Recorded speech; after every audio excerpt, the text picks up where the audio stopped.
We are now in Chapter 5 of The Manipulated Mind by Denise Wynn. The influencing effects of feelings. Induced anxiety, guilt, fear, and insecurity led to suggestibility and a need to confess.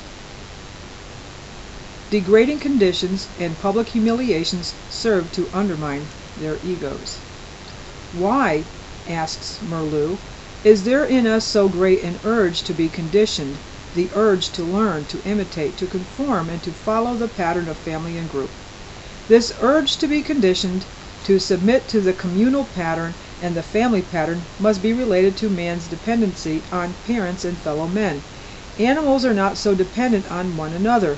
In the whole animal kingdom, man is one of the most helpless and naked beings. How man struggles his way to maturity is explored and explained in the now vast body of literature arising from developmental psychology and psychoanalytic thinking.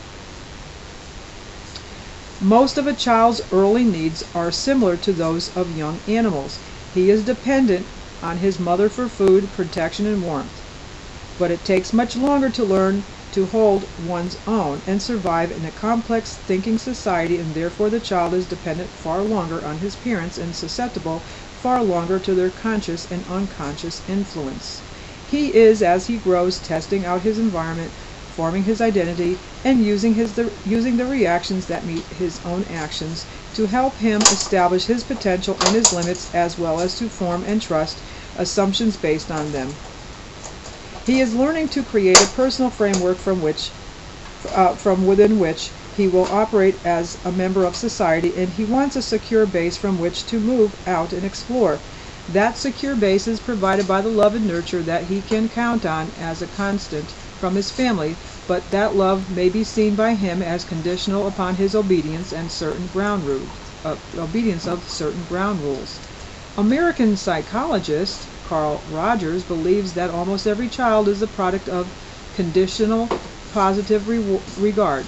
He learns to behave and express himself in ways that allow him to keep the approval of his parents. If his mother is angry when he shouts too much or pushes him away if he asks for affection, he may learn to suppress his spontaneity or his desire to be held and touched in order to keep her good feelings towards him.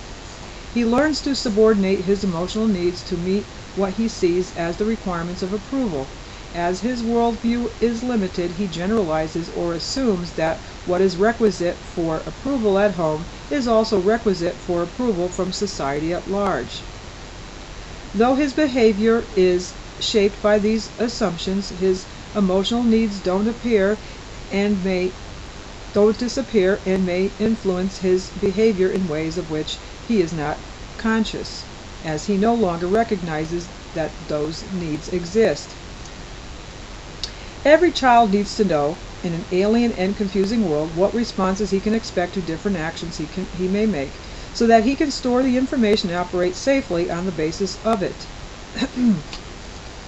He needs to know that he can take certain events and reactions for granted, so that he can explore beyond them, and if he can't, he won't.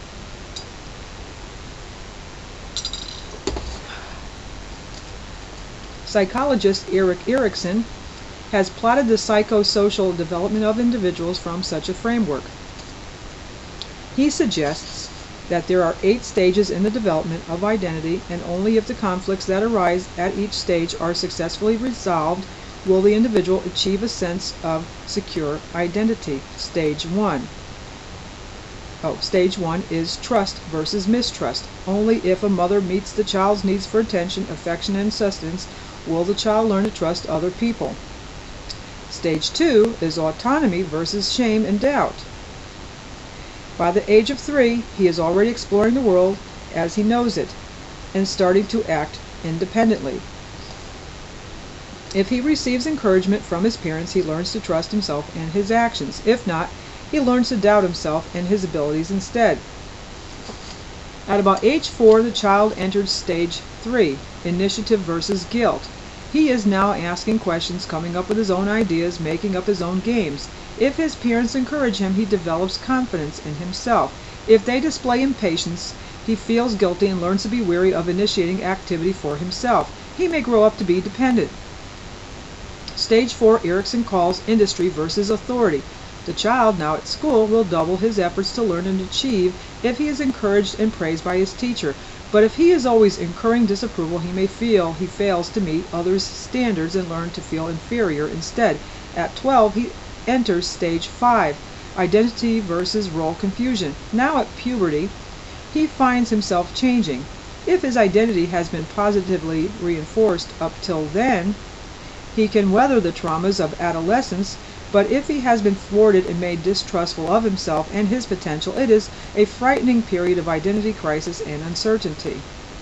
Only if he is secure in himself can he later allow himself to be vulnerable to other people and to form intimate relationships. If not, intimacy is threatened and must be protected against. Stage 6, intimacy versus isolation. The two remaining stages occur in middle and old age, when again changing circumstances may provoke identity crises. Erikson's stage theory provides an interesting account of how and when insecurity may establish itself. The insecure person, because he doesn't trust his own judgment, may go overboard in trusting that of others. Because he is always questioning his own worth, he is unlikely to feel confident about making independent decisions. Highly insecure people are perhaps the most vulnerable to the wholehearted acceptance they find within cults, because their insecurity makes them distrust love on any lesser scale. The insecure woman says, "He couldn't possibly love me because I am so worthless," and will unconsciously require overstrong proof to convince her otherwise. Her demands are therefore remarkably high instead of low. Her conviction of her own worthlessness does not make her grateful for any crumbs of affection she may receive, but makes her satisfied with nothing less than the whole cake, as proof of devotion. So if her lover does not ring her 4 times a day, it is obvious he does not love her. He fails the test. Within a cult, love is offered 24 hours a day. Everyone is accepted as part of the family, and reinforcement of that acceptance is constant. The insecure person needs to please because he wants to be liked. Having no sure conception of his own identity, he is dependent on others to shape it for him. He can form his own opinion of himself from that others hold of him. He may therefore put himself out to please others in ways that he doesn't really want because he fears losing their good opinion. Parental power is now accepted as enormously influential in establishing a child's identity. When a child is very strong, the world is peopled only by his immediate family, and he learns to obey them because he has no other reference points.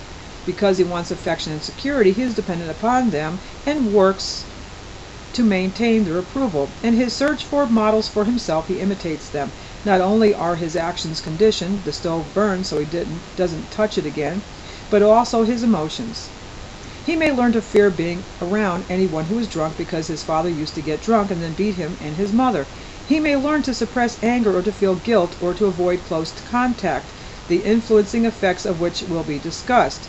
And we'll end that right there. That was the beginning of Chapter 5 in The Manipulated Mind by Denise Wynn. And we will pick up with Part 2. And we'll see you there. Don't go away.